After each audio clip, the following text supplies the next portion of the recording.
두 도성의 이야기. 너는 이것을 알라. 같이 읽어요. 큰 소리로 시작. 너는 이것을 알라. 말세에 고통하는 때가 이르러 사람들이 자기를 사랑하며 돈을 사랑하며 자랑하며 교만하며 비방하며 부모를 거역하며 감사하지 아니하며 거룩하지 아니하며 무정하며 원통함을 풀지 아니하며 모함하며 절제하지 못하며 사나우며 선한 것을 좋아하지 아니하며 배신하며 조급하며 자만하며 쾌락을 사랑하기를 하나님 사랑하는 것보다 더하며 경건의 모양은 있으나 경건의 능력은 부인하는 자니 이 같은 자들에게서 내가 돌아서라. 성경은 예언적인 능력이 있어서 바울 사도가 예언적으로 얘기한 겁니다. 훗날에 이런 때가 올 것이다. 네. 엄밀하게 얘기하면은 사도 시대가 지나면서부터 이런 시대가 계속되어 있습니다만 지금까지도 그렇습니다. 경건의 모양은 있으나 능력은 부인하는. 성 어거스틴이라고 하는 사람이 살았습니다. 이 사람은 원래 아버지와 함께 참 망나니처럼 살았어요. 네. 밤새도록 못된 짓 하고 들어오다가 새벽녘이 들어오면 아버지하고 같이 마주치면은 조용히 해라, 네 엄마 깨면 안 된다고 까치발 듣고 들어오고 하던. 그래서 사생아도 있고 어거스틴은 또 여러 종교도 편람하고 그랬었는데 그 어머니 모니카가 눈물로 기도해가지고 결국은 하나님께로 돌아옵니다. 그리고 기독교 역사에 있어서 중요한 인물이 됩니다. 중요한 인물. 기독교 역사에 있어서 전통적이다 혹은 성서적이다 혹은 뭐 보수적이다라고도 할 수 있겠고요. 혹은 종교개혁도 그렇고 기독교의 중심되는 신앙의 사조, 생각, 사상이 어거스틴에게서부터 나왔습니다. 이 사람이 354년부터 430년 살았는데요. 특별히 그가 두 종류의 큰 책을, 중요한 책을 냈습니다. 하나는 참회록. 네. 어거스틴의 참회록이 가장 진정한 참회록입니다. 그 다음에 두 번째는 하나님의 도성, The City of God. 이 하나님의 도성은 여러분들이 읽으실 수 있어요. 돈 안 내고도. 구글에 가셔가지고 The City of God를 치시면은 그러면은 영어로 몇 개가 떠오르는데 그게 전부 22권이 되어 있는데 그걸 전부 이렇게 다운로드 하려면 19불 얼마를 내야 되지만 그냥 읽기만 하려면은 한 챕터를 누르면은 아주 다 읽을 수 있습니다. 뭐 그걸 다 복사해 가지고 카피해도 되긴 하겠지만요. 그러니까 영어로 읽어보기를 원하신 분들은 구글에 가서 The City of God 쳐가지고 찾아서 읽으실 수 있을 것입니다. 주후 410년에 고트족이라고 우리가 알려진 비스고트, 게르만족의 한 브랜치지요. 이 비스고트족이 그 특별히 알라릭이 아닙니다. 잘못 죄송합니다. 알라릭입니다. 알버트 할 때 알라릭이라고 하는 알라릭 1세가 로마 시를 공격하고 약탈을 했습니다. 이 로마라는 나라가 물론 고대 로마로 올라가면은 BC 8세기까지 올라갑니다만은 진정한 로마 공화정부가 들어선 그런 로마는 옥타비우스가 안토니우스를 무찌른 주전 30년에 전쟁하고 무찌르고 그리고 주전 27년에 나는 시민 중에 하나다 그러면서 자기 모든 왕권을 시민에게 돌려준 그때부터가 이제 진정한 로마 시대라고 그러는데 그러고도 아우구스투스라는 이름으로 계속 권력을 행사했습니다만은 그때부터가 이제 진정한 로마라고 불려요. 그래서 주전 27년부터 시작해서 서로마가 멸망한 주후 475년 그리고 그때부터 이제 계속되는 로마 또한 600여 년의 로마는 이제 비잔틴이기 때문에 엄격한 의미의 로마는 아닙니다. 그 뒤를 이어서 나온 것이지만 그래서 이 로마는 아무도 침략할 수 없으리라고 생각했어요. 박스 로마나 로마가 있는 곳에 평화가 있다. 모든 길은 로마로 통한다. 그런데 410년에 겁도 없이 저 고트족이 북쪽에서부터 내려와 가지고 로마를 함락을 시키고 약탈을 하고, 그리고 떠나가서 저 스페인 이쪽으로 내려가서 자기네 왕국을 세우고 그랬어요. 전에 내려온 얘기로는 고트족이 로마를 함락시키고 난 다음에 로마를 떠나간 것은 로마를 다스릴 수가 없기 때문에, 너무 로마가 문명화되어 있어서 발달해 있었기 때문에 다스릴 수가 없어서 자기 스타일로는 맞지 않기 때문에 떠나갔다, 그렇게 전해옵니다. 어쨌든 이 410년에 주후에 비스고트족의 왕 알라릭이 로마를 공격한 이 일로 로마인들이 큰 충격을 받았어요. 그리고는 로마 사람들이 네로도 그랬지만 누구에겐가 핑계를 댈 일이 필요해가지고, 왜 우리 로마가 이렇게 세상에 침략을 당하느냐, 처음 있는 일입니다. 로마가 침략을 당했다는 것이. 그러다가 희생양을 하나 만들어냈는데 그 희생양이 뭐냐면은 기독교입니다.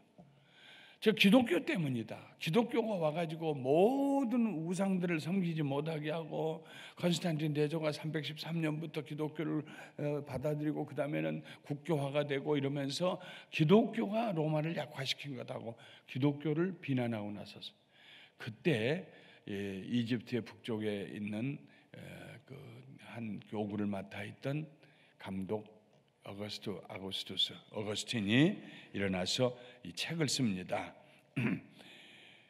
그래서 크게 두 책의 부분으로 나눠지는데, 한 부분은 로마 412년에 책을 썼는데요. 하나님의 도성이라는 변론을 펼쳐나갑니다. 전체 22권으로 챕터 22로 나눠지는데, 그 중에 10권은 로마의 신을 섬기는 일이 오히려 로마를 망하게 했다. 너희들이 우상 숭배해서 로마가 망했다. 나머지 12권은 이 세상은 원래 두 도시가 있다. 한 도시는 자기를, 인간을 섬기기 위해서 하나님을 경멸하는 세상에 속한 도시이고, 다른 도시는 하나님을 섬기기 위해서 자기를 부인하는, 자기를 경멸하는 하늘에 속한 천상의 도시다. 두 도시 얘기를 했습니다. 이 두 도시는 하나가 될 수가 없다. 어쩔 수 없이 나눌 수밖에 없는 것이다. 그런 얘기를 했습니다. 그게 어거스틴의 역사 철학입니다. 그리고 그 이후로 기독교의 역사 철학이 되었습니다. 세상 도시는 고대의 바벨론이나 로마와 같은 도시 문화를 대표하는 지상의 사회를 의미하고, 이 도시는 때가 되면은 부침, 일어났다가 가라앉았다가 새로운 나라가 있다가 망했다가 이러다 결국은 세상의 나라는 사라질 것이다. 그러나 하나님의 선택받은 자들로 구성된 천상의 도시 교회는 영원할 것이며, 교회는 세상을 통치할 것이다. 그게 요한계시록까지 성경에 기록된 내용입니다. 그렇게 두 내용이 써 있는 게 하나님의 도시입니다. 어거스틴의 이 두 도시 개념이 자기가 만든 게 아니라 성경에서부터 나온 것입니다. 성경에 있는 두 도시의 개념의 첫 번째는 창세기 3장 15절에 나옵니다. 창세기 3장 15절 화면에 한번 읽어볼까요? 시작. 내가 너로 여자와 원수가 되게 하고 네 후손도 여자의 후손과 원수가 되게 하리니 여자의 후손은 네 머리를 상하게 할 것이요 너는 그의 발꿈치를 상하게 할 것이니라. 아담과 하와가 범죄하고 난 다음에 하나님께서 뱀에게 저주하시면서 하신 말씀이에요. 여자의 후손이 내 후손의 머리를 상하게 할 것이다. 그래서 여기서 두 후손의 원수되는 것이 나와요. 여자의 후손과 뱀의 후손. 내가 너로 여자와 원수가 되게 하고, 여기서는 여자의 후손은 예수님, 아버지 없이 동정녀 마리아에게서 난 처녀 마리아에게서 난 예수님, 그리고 그를 믿음으로써 예수님을 통하여 하나님의 자녀가 된 하나님의 백성들, 우리가 여자의 후손입니다. 이 창세기 3장 15절로 보면은요, 믿음의 후손입니다. 뱀의 후손은 세상으로 하나님을 대적하고 하나님의 말씀을 거역하고 살아가는 악한 사탄의 영향력 아래 있는 그런 세상, 사회, 개인을 말합니다. 그래서 이미 창세기 3장 15절에 이 두 세계가 나눠져요. 그리고 4장과 5장, 창세기 4장과 5장에 내려가면은 거기서 이제 두 후손으로 나눠집니다. 우선 가인과 아벨 사이에 갈등이 거기 일어나요. 네. 하나님께서 아벨의 제사는 받아주시고 가인의 제사는 받지 않은 것 때문에 가인이 아벨을 돌로 쳐 죽이는 장면이 나오죠. 성경 구절 한번 읽어볼까요? 먼저 히브리서 11장 14절 시작. 믿음으로 아벨은 가인보다 더 나은 제사를 하나님께 드림으로 의로운 자라 하시는 증거를 얻었으니 하나님이 그 예물에 대하여 정언하심이라. 그가 죽었으나 그 믿음으로써 지금도 말하느니라. 그래서 가인의 후손이 있고 아벨의 후손이 있는데 아벨은 후손 낳기 전에 형한테 돌에 맞아 죽었어요. 자기가 잘못한 거 아무것도 없어요. 아벨은 하나님 앞에 짐승을 가지고 와서 죽여서 제사를 드렸어요. 제사는, 성경의 제사는 죄 사함 얻기 위해서 드리는, 하나님 앞에 드리는 예배입니다. 그러니까 당연히 하나님이 제정하신 옷을 입혀주실 때부터도 짐승을 잡아서 피 흘림이 있고 그 가죽으로 털옷으로 아담과 하와를 옷 입혀주셔서 부끄러워서 숨지 않게 해주셨는데 그 다음부터 제정되었을이라고 확신하는 그 피로 드리는 제사. 그래서 아벨은 하나님 말씀에 순종해서 짐승 잡아서 제사 드렸고 가인은 자기가 농사한 거 그거 갖다가 그냥 하나님의 뜻에 다르게 제사법에 다르게 드려서 하나님이 아벨의 제사를 받아주셨어요. 어떻게 받았는지는 기록이 안 되어 있습니다만은 불이 그 위에 임했을 수도 있고요. 어쨌든 가인과 아벨의 제사는 하나님 받고 가인이 드린 제사는 안 받았다는 걸 둘이 다 알게 되었습니다. 가인이 시기가 나서 아무도 없는 들판에서 그 동생 아벨을 돌로 쳐 죽이고 하나님께서 가인아 내 동생 아벨이 어디 있냐? 내가 언제 내 동생 지키는 자입니까? 그러면 저 땅이 네 아우의 아벨의 피를 가지고 나한테 호소하는 건 무슨 까닭이냐?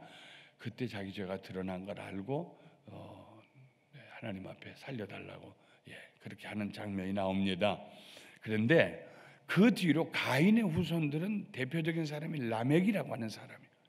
라멕이라는 사람이 노래를 지었는데 뭐라고 노래를 지었냐면 자기는 성질대로 산다는 겁니다. 한마디로 얘기하면 애들이 연장 가지고 창 가지고 놀다가 어쩌다 자기를 좀 상처를 내면 그냥 그 아이 죽였다는 겁니다. 그리고 자기 부인들한테 노래하라고, 그리고 자기가 성을 쌓고요. 성을 쌓는다는 것은 언제나 방비하기 위해서 쌓는 거 아니겠습니까? 두려움이 다가오니까 성을 쌓는 겁니다. 옛날에도 집안에 뭐 좀 더 있으면은 울타리를 높이 하고 그 위에다가 전부 소주병 깨가지고 거꾸로 심어 놓잖아요. 들어오면 안 된다. 그 집은 들어가면 뭐가 있다는 얘기입니다. 두려우니까 자꾸 성곽을 쌓아요. 최초의 성곽을 쌓은 사람이 라멕이요. 전쟁, 성을 쌓고 죽이고, 이것이 가인의 후손들이 했던 일이요. 그럼 아벨은 죽었어요. 아벨이 죽고 난 다음에 하나님께서 아담과 하와에게 아벨의 대신해서 낳게 하신 아들이 셋이시라고 하는 아들입니다. 셋. 그 셋의 후손으로 쭉 나간 사람이 마지막에 노아입니다. 이 셋의 후손들은 하나님을 섬기는, 가인의 후손들은 하나님을 떠난 세속, 하나님의 백성과 세상의 백성, 거기가 나눠졌다는 말입니다. 세 번째는 성경에 바벨론과 예루살렘으로 둘이 항상 나눠집니다.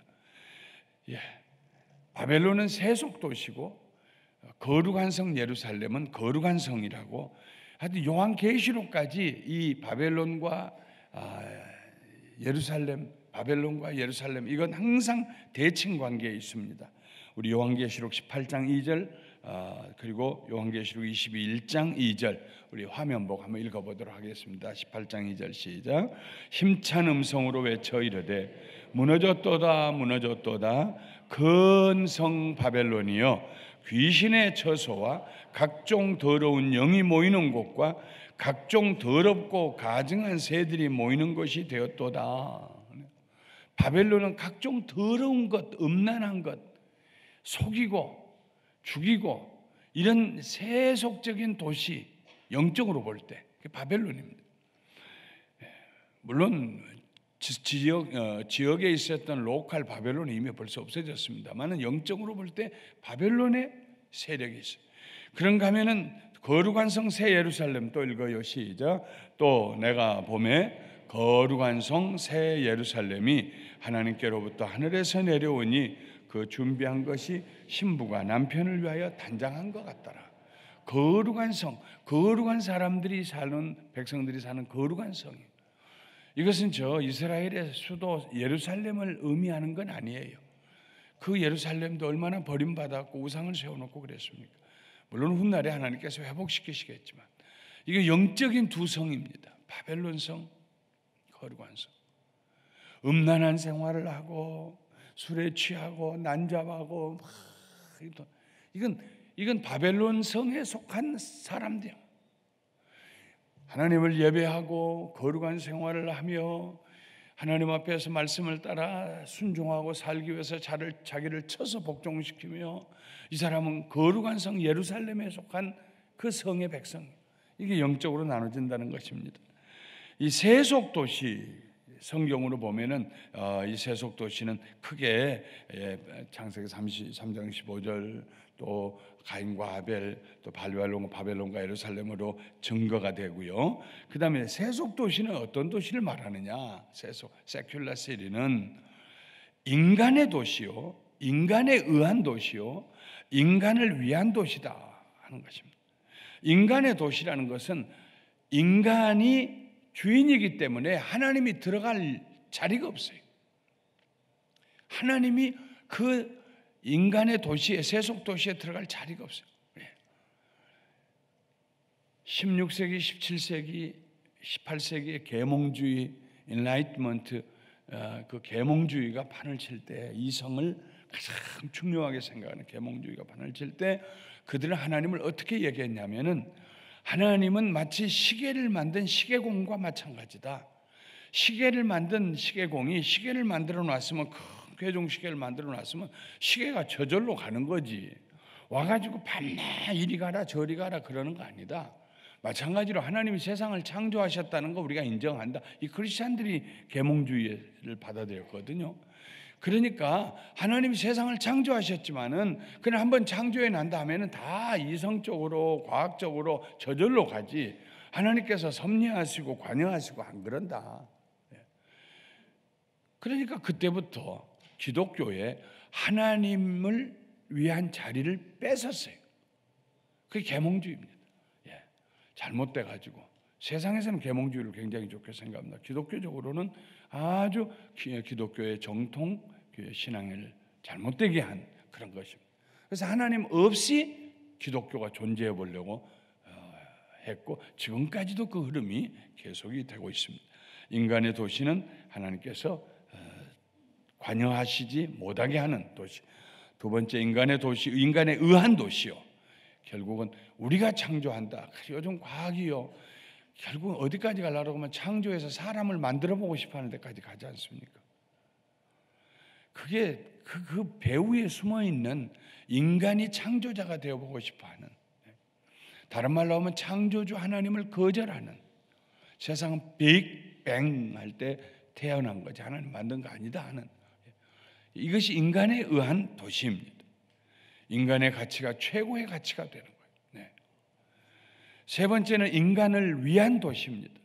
하나님의 영광을 생각하지 않냐고 인간의 영광을 구하려고 하는, 인간의 도시, 인간에 의한 도시, 인간을 위한 도시, 이게 세속 도시요.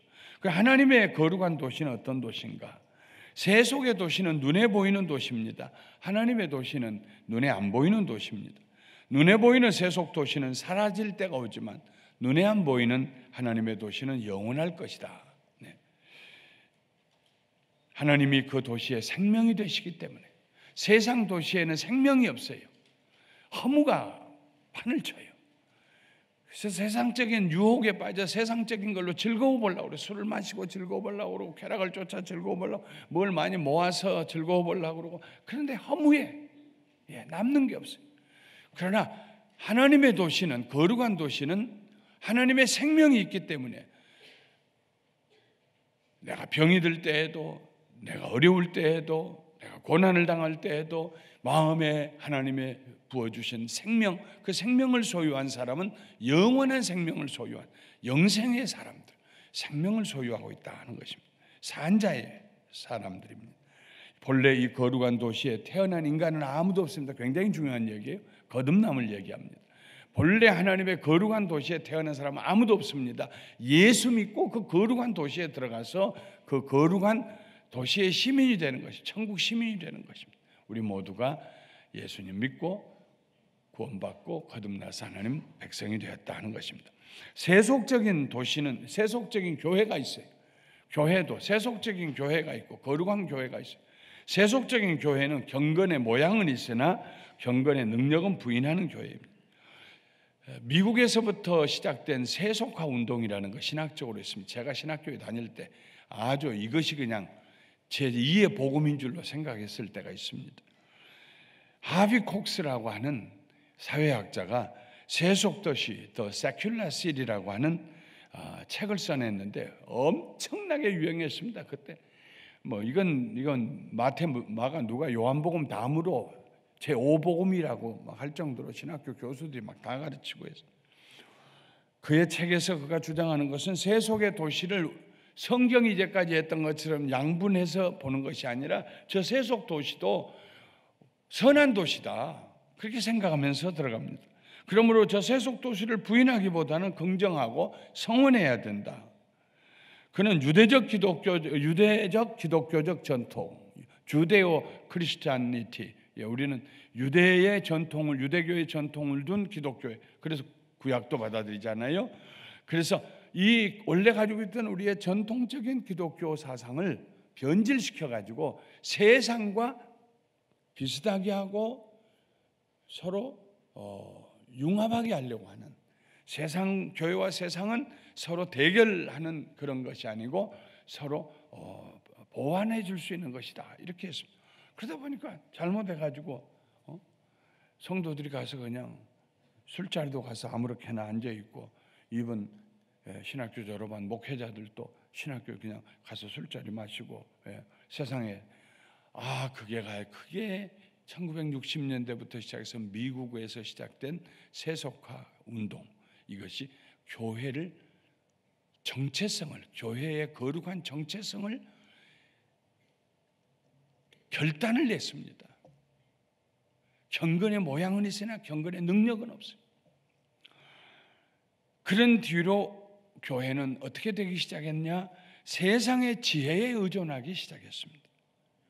성경에서 지혜를 얻으려고 하지 아니하고 기도에서 지혜를 얻으려고 하지 아니하고 세상의 지혜에 의존을 하기 시작했어요.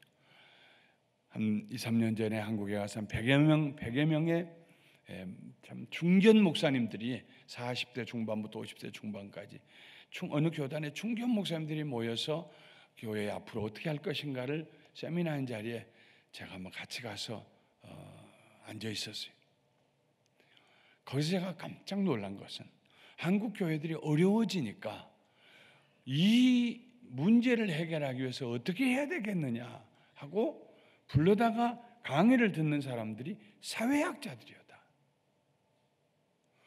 그 사회학자들이 사회적인 어떤 모델을 얘기하고 사회가 좋은, 이렇게 잘 건강한 사회가 되려면 어떻게 해야 되고, 전부 목사님들이 그걸 듣고 있어요. 제가 마지막에 폐회 예배를 인도해 주기로 했는데 제가 올라가서 그랬어요. 여러분들 힘내시라고, 너무 좌절하지 마시라고. 교회는 그리스도의 교회이지, 그리스도가 살아계시면 우리도 살 것이고 교회도 회복될 것입니다. 교회가 세상 얘기 들으려고 하지 마십시오. 세상 사람들이 교회는 이래야 됩니다, 이래야 됩니다, 이래야 됩니다, 그 말 듣다 보면요 결국은 옛날 우화에 나오는 것처럼 아버지와 아들이 당나귀 매가지고 어깨에다 메고 가는 그 형국이 오게 될 것입니다. 성경으로 돌아가세요. 기도하세요. 하나님 말씀에서 지혜를 구하세요. 예를 들어서 세상 사람들 교회는 다 가난한 사람들 도와줘야 됩니다. 그러면 교회가 훌륭할 것입니다. 그래요? 그러면은 교회 건물 다 팔아가지고 예배 처소도 없이 우리는 공원에 가 예배 드립시다 하고 그거 다 나눠주면 대한민국 국민들이 다 예수 믿을 것 같으세요? 꿈 깨세요. 예수님은 돈으로 믿게 하는 거 아닙니다. 성령님으로 인하여서 변화시키고 예수 믿게 하는 겁니다. 본질로 돌아가세요. 네, 까짓 거 다시 안 볼 거니까 막 그냥 본질로 다시 돌아가세요. 어디 가서 길을 묻습니까? 옛날에 그 얘기 하나 있잖아요. 어떤 사람이 막 가로등 밑에 가서 막 뭘 찾으니까 다른 사람이 가서 뭘 찾냐고, 열쇠를 잊어버렸다고. 여기서 잊어버렸냐고 하니까 아니라고, 저기서 잊어버렸다고. 근데 왜 여기서 여긴 불빛이 있잖아요. 교회가 세속화되면 안 돼요. 근데 세속화되면은요, 교회 지도자들도 불확실성에 빠져요. 뭐가 옳은지 모르겠어. 어떻게 해야 하는지 모르겠어. 그러면 이제는 교회가 세상의 가치로 돌아가게 됩니다. 세상의 가치. 가난은 나라님도 못한다고 이미 폐기 선언한 그것을 교회가 해보겠다고. 물론 우리는 구제해야 되고 사랑해야 되고 해야 돼요. 당연해요. 그러나 그것이 교회의 제1목적은 아니다는 것입니다. 근데 세상의 가치를 따라가요. 그 다음에는 여론이 가치고를 형성해요. 교회의 대다수가 어떻게 생각하느냐, 그거면은 그냥 성경이 어떻게 되든지 상관하지 않아요. 제가 시간 있으면 할 얘기가 참 많습니다만은, 우리가 저 옆에 있는 교육관을 쓰는 건물을 살 때요, 우리 장로님들하고 제가 모여서요, 자, 저거 사기로 좋다고 생각하시면 손 드십시오 이러지 않았어요. 저는 우리 당회하면서 한 번도 손 들어서 가부를 물어본 적이 없어요. 기도하면서 하죠. 같이 우리 기도해 보십시다. 다 흩어져서 기도해 보십시다. 하나님이 기뻐하신 일인지. 다시 왔어요. 어떠세요? 모르겠는데요. 또 흩어져 기도합시다. 또 왔어요. 어떠세요? 모르겠는데요. 또 흩어져 기도합시다. 어떠세요? 세 번째 왔는데 장로님 중에 한 분이 글쎄 갑자기 어떤 뭐가 보이면서 합니다. 또 기도하십시다. 네 번째 흩어져 또 기도했어요. 또 왔어요. 그러니까 한 분이 우리 장로님 중에 한 분이, 내가 누구라고는 안 하겠습니다만, 저 건물을 사는 것이 하나님 기뻐하신 일이라는 마음의 평안이 옵니다. 그래 또 기도하십시다. 다섯 번째 또 기도했어요. 기도하고 와서 어떠세요? 그러니까 몇 분이 사는 것이 좋을 것 같습니다. 여섯 번째 또 어떠세요? 여섯 번째 기도하고 또 그때 이제 앉아서 기도했어요. 어떠세요? 그러니까 전체가 사는 것이 좋겠습니다 하고 의견이 전체가 통일이 됐어요. 일곱 번째 또 기도하십시다. 이번에는 얼마에 샀으면 좋겠습니까? 마음에 떠오른 대로 기도하고 적어내십시오. 그래서 제일 적은 금액에 제일 큰 금액까지 다 해가지고 합산을 딱 해가지고 평균을 딱 냈어요. 저쪽에서 자기들 원하는 거 430만 불 달라고 그랬어요. 우리가 내놓은 것은 380만 불이야. 계산해 보니까, 평균 내 보니까. 그래서 우리가 편지를 보냈어요. 우리가 기도했는데 우리 생각에 하나님이 380만 불에 사라고 그런다. 그거 팔려면 팔고, 그랬더니 그렇게 사라고 그래가지고 380만 불에 샀잖아요. 장로님들이 마음이 하나가 되고, 그리고 난 다음에 온 교인들이 하나가 되고, 교회는요 하나님 말씀과 기도로 성령님의 인도로 되어가는 곳이지 손 들어가지고 되는 거 아닙니다. 그렇다고 잘못하면서 독재하면서 그렇게 하라는 얘기는 아닙니다. 네. 자, 큰일 났네 이제. 아이고. 자, 그다음에 그러니까 이렇게 하다 보니까, 세상 따라가다 보니까 교회가 무기력하게 된 겁니다. 교회가 힘이 없어요. 능력이 없어요. 경건의 능력이 사라졌어요. 그러면 이제 교회를 회복시켜야 돼요. 어떻게 회복시켜야 될까? 첫째로 성경에 가로넣으세요. 표준을 두어야 됩니다. 성경에 표준을 둬야 돼요. 성경을 많이 읽고 공부하고 말씀 듣는 교회가 건강한 교회예요. 네. 의식이, 우리 의식 구조가 성경적이 되어야 돼요. 두 번째, 가로넣으세요. 복음 전도의 우선순위를 두어야 합니다. 복음 전도. 지난번에 우리가 태신자 운동 해가지고요, 그때 36명이 오셨어요. 그대로 계속 안 나올 수도 있고 합니다만은 몇 가정이 주께로 돌아왔어요. 이번에 2월에 또 태신자 운동 다시 시작할 거예요. 복음 전도의 우선순위를. 세 번째, 새로운 가로넣으세요. 삶의 방식을 세상에 보여줘야 됩니다. 세상에 새로운 삶의 방식. 저 사람 예수 믿었더니 변화됐다. 네 번째로, 전적으로 하나님을 의지해야 합니다. 의지해야 합니다. 자, 이렇게 거룩한 교회, 예루살렘으로 대표되는 거룩한 성으로 불리워지는 교회 성도들은 어떤 자세를 가지느냐? 예수님의 재림을 기다려. 예수님 다시 올 걸 기다려. 신약 성경에서 25구절 중에 한 구절은 예수님의 재림을 얘기합니다. 318번이나 언급이 되고 있습니다. 예수님 자신도 예수님의 재림에 대해서 자주 말씀하셨습니다. 네. 예. 하나만 먼저 읽고 두 개는 여러분들 집에 가 읽으세요. 시작. 누구든지 이 음란하고 죄 많은 세대에서 나와 내 말을 부끄러워하면 인자도 아버지 영광으로 거룩한 천사들과 함께 올 때에 그 사람을 부끄러워하리라. 예수님 오신다고 그랬어요. 그러므로 우리는 주님 만날 준비를 해야 됩니다. 지혜로운 다섯 처녀처럼 등불과 기름을 예비하고 깨어서 기도로 깨어 있어야 돼요. 기도로. 오신다는 소리 잠들면 몰라요. 예. 어제 자다가 일어나가지고 제가 뭐 어떻게 이불을 차내고 잤던지 갑자기 그냥 재채기가 나와서 재채기를 말이죠 10번 이상을 했어요. 옆에 자는 제 아내가 얼마나 미안한지 아침에 일어나가지고 여보 어젯밤에 나 재채기 때문에 잠 못 잤지 그랬더니 못 들었는데 방이 무너질 정도로 재채기를 했는데 못 들었대요. 그게 잠입니다. 잠자는 거. 깨어 있어야 돼요. 기도로 영적으로. 우리 시대에 예수님 오실지 우리 다음 세대 올지 모르지만 가부간에 깨어 있어야 돼요. 기도로 깨어 있어야 돼요. 두 번째는 5달란트와 2달란트를 남긴 종처럼 충성스럽게 살아야 돼요. 삶의 열매가 맺혀지셔야 돼요. 뭐 하다가 왔냐? 네, 뭐 하다가 왔냐? 그때 하나님 앞에 대답할 말이 있어요. 제가요 우리 이 교회에 이 땅을 살 때 결정타를 날린 것이 있습니다. 이 땅의 주인이 도미니크인데 캐톨릭 신자예요. 그런데 이 땅을 안 팔겠대요. 자꾸 한번 또 살려다가 또 삐뚤어져 가지고 그 다음에 또 더 안 팔겠대요. 그런데 제가 가서 그랬어요. 당신 하나님 믿고 예수님 믿지 당신도 그렇대요. 지금은 한 80이 넘었을 거예요. 훗날에 당신 천국 갈 거지. 그럴 거래. 그럼 천국 갔을 때 하나님께서 내가 너한테 그 땅 줬는데 그 땅 뭐에다 쓰고 왔냐? 그러면 뭐라고 대답할 거냐? 왜냐하면 저 구석에 리코스토가 하나 있었고 저쪽에는 빈 피자집이 하나 있었는데 밤낮 홈레스가 와서 마약하는 데가 있고 그리고 허술한 막 마당은 다 패이고 그 땅 어디다 쓰고 왔냐면 뭐라고 얘기할 거냐고 당신. 하나님 앞에 당신이 섰을 때 내가 그 땅에다가 교회 짓는 것 보고 왔습니다. 해야 할 거 아니냐고. 그 한마디에 그 양반이 꺾어졌어요. 우리 삶의 열매가 있어야 돼. 세 번째, 양과 염소에 비유해서 칭찬받는 사람처럼 선을 행합니다.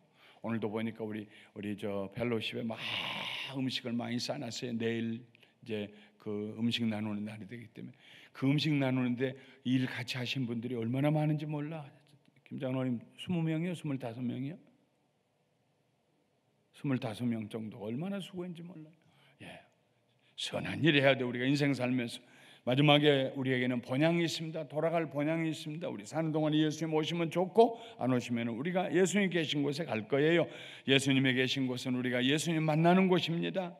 그리하여 우리가 항상 주와 함께 있으리라. 데살로니가전서에는 우리는 주와 함께 있는 것이 우리의 소원입니다.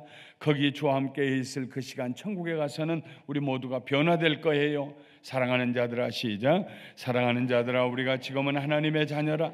장래 어떻게 될지는 아직 나타나지 아니하였으니 그가 나타났으면 우리가 그와 같을 줄을 아는 것은 그의 참모습 그대로 볼 것이기 때문이니 주를 향하여 이 소망을 가진 자마다 그의 깨끗하심과 같이 자기를 깨끗하게 하느니라. 마지막으로 화면 보고 고린도전서 15장 53절 54절 한번 읽어보겠습니다. 시작. 이 썩을 것이 반드시 썩지 아니할 것을 입겠고 이 죽을 것이 죽지 아니함을 입으리로다. 이 썩을 것이 썩지 아니함을 입고 이 죽을 것이 죽지 아니함을 입을 때에는 사망을 삼키고 이김이라고 기록된 말씀이 이루어지라. 우리가 주님 만날 때 이 세상을 떠나 만날 때는요 늙은 모습이 아니고 연약한 모습 아니고 병든 모습 아니고 상상할 수 없는 천국에 사는 천사들보다 더 아름다운 모습으로 변화될 줄 믿습니다. 아멘.